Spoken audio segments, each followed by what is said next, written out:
అందరికీ నమస్తే. Welcome back to my channel. అందరూ బాగున్నారా అండి? నేను కూడా చాలా బాగున్నానండి. ఈరోజు చాలా చిన్న ముగ్గే వేస్తున్నాను. సింపుల్గా డిజైన్ అయితే మాత్రం బాగుంది. ఎందుకు చిన్న ముగ్గు అంటే అస్సలు వర్షాలు వచ్చేస్తున్నాయి, పెద్దగా వేస్తున్నాను. వేసిన కొంతసేపటికి అయితే మాత్రం వర్షం పడిపోతుంది. అందుకనేసి అయితే మాత్రము చిన్నవిగానే వేద్దాము అనేసి అయితే అనుకొని చిన్నది వేస్తున్నాను. ముగ్గు అయితే కంటిన్యూ అవుతుంది.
ముగ్గు చిన్నగా ముచ్చటగా అయితే కంప్లీట్ అయిపోయింది.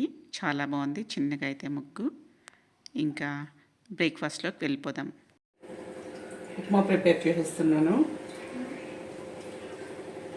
ఇంకా తిరుగుబాతుకి అయితే పోపు గింజలు అవి పెట్టుకునేసాను. ఉల్లిపాయలు, పచ్చిమిర్చి, కరివేపాకు, టమాటాలు, కొత్తిమీర, క్యారెట్, బఠానీ, ఒక ఇంత అల్లం అయితే దంచి పెట్టుకున్నాను. ఫైనల్గా లెమన్ అయితే పిండేస్తాను.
వేయించి పెట్టుకున్న రవ్వ,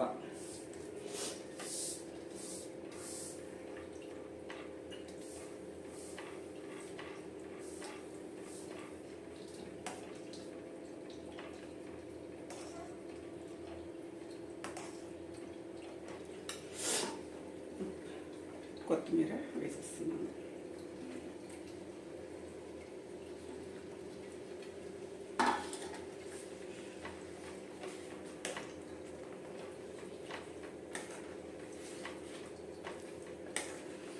హోటల్స్లో ఉప్మాకి కొంచెం షుగర్ వేస్తారు. నేను కూడా చూడండి ఒక ఇంత షుగర్ అయితే వేసుకుంటున్నాను. ఇది యాక్చువల్లీ టేస్టీ కోసం, టేస్ట్గా ఉంటుంది అనేసి. ఇంకొక 2 చుక్కల నిమ్మరసం అయితే పిండేస్తాము.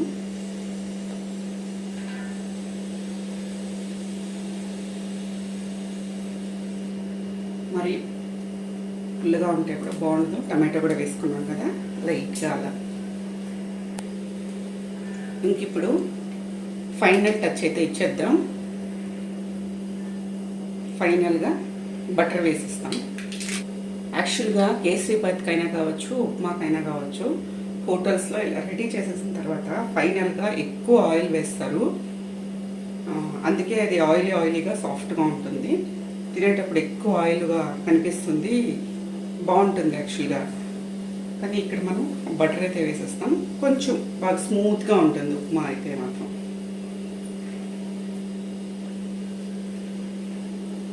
అంతే.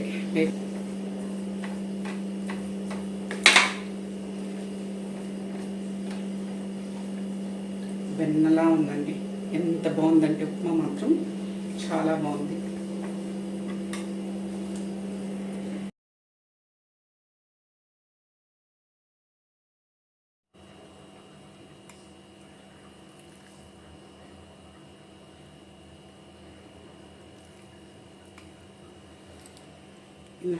హాట్ బాక్స్లో వేసేస్తున్నాను. ఇంకా ఎవరు ఎప్పుడు ఆకలేస్తే అప్పుడు తినుకొని, మనం బలవంతం చేయకూడదు. తినండి తినండి అనేసి ఇలా వేసి పెట్టేస్తే ఒక 3-4 గంటల టైం అని అలా ఉంటుంది. కానీ వేడిగానే ఉంటుంది కదా, తింటారు. అప్పుడైతే మనం తినండి తినండి అని ఫోర్స్ చేసినప్పుడు తినరు వాళ్ళు. వాళ్ళకి కావాల్సినప్పుడు వాళ్ళు తింటారు. చేసి పెట్టేయడం మన కర్తవ్యం. మధ్యాహ్నం లంచ్లోకి కాకరకాయ కర్రీ అయితే చేసేసినాను. కాకరకాయ చిన్న ముక్కలుగా కట్ చేసుకొని ఆయిల్ వేసుకొని ఫ్రై చేసుకుంటే కూర అనేది అస్సలు చేదు ఉండదు. చాలామంది కాకరకాయ అంటేనే ముక్కు మూసుకుంటారు, తినము అనేసి. కొంచెం పులుపు ఎక్కువ పెట్టుకొని, కొంచెం బెల్లం వేసుకొని, కాకరకాయ ముక్కల్ని బాగా ఆయిల్లో ఫ్రై చేసుకొని కూర చేసుకుంటే అస్సలు చేదు అనేది ఉండదు. మా ఇంట్లో అయితే మాత్రం కాకరకాయ ఇలా కర్రీ అన్నా కానీ, ఫ్రై అన్నా కానీ, కాకరకాయ పులుసు రైస్ అంటే మాత్రం చాలా ఇష్టపడి తింటారు. మా పిల్లలు కూడా అసలు వద్దు అని చెప్పారు, హ్యాపీగా తింటారు. మరీ పులుసుగా లేకుండా కొంచెం అలా మీడియంగా ఇగురులాగా ఉండేలాగా అయితే చేశాను. యాక్చువల్గా ఇంకా కొంచెం పులుసు కూడా పెట్టుకోవచ్చు. చాలు, టైంకి కరెక్ట్గా ఇంత కూర అయితే సరిపోతుంది. మరీ ఎక్కువ కూడా చేయడానికైతే నేను పోను. ఇంతైతే వండేసాను. చాలా టేస్టీగా ఉంది. మెయిన్ చేదు రాకూడదు అంటే మాత్రం ఏదో మజ్జిగ అది ఇది అవన్నీ ఏమొద్దండి. చిన్న ముక్కలుగా కట్ చేసుకోండి.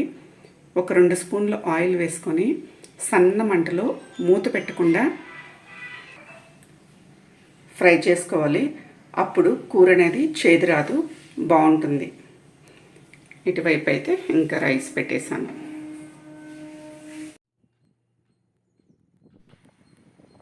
ఈరోజు వీడియో ఇంతే అండి. అందరికీ ధన్యవాదాలు. మరొక మంచి వీడియోతో మళ్ళీ కలుసుకుందాం. Thank you for watching.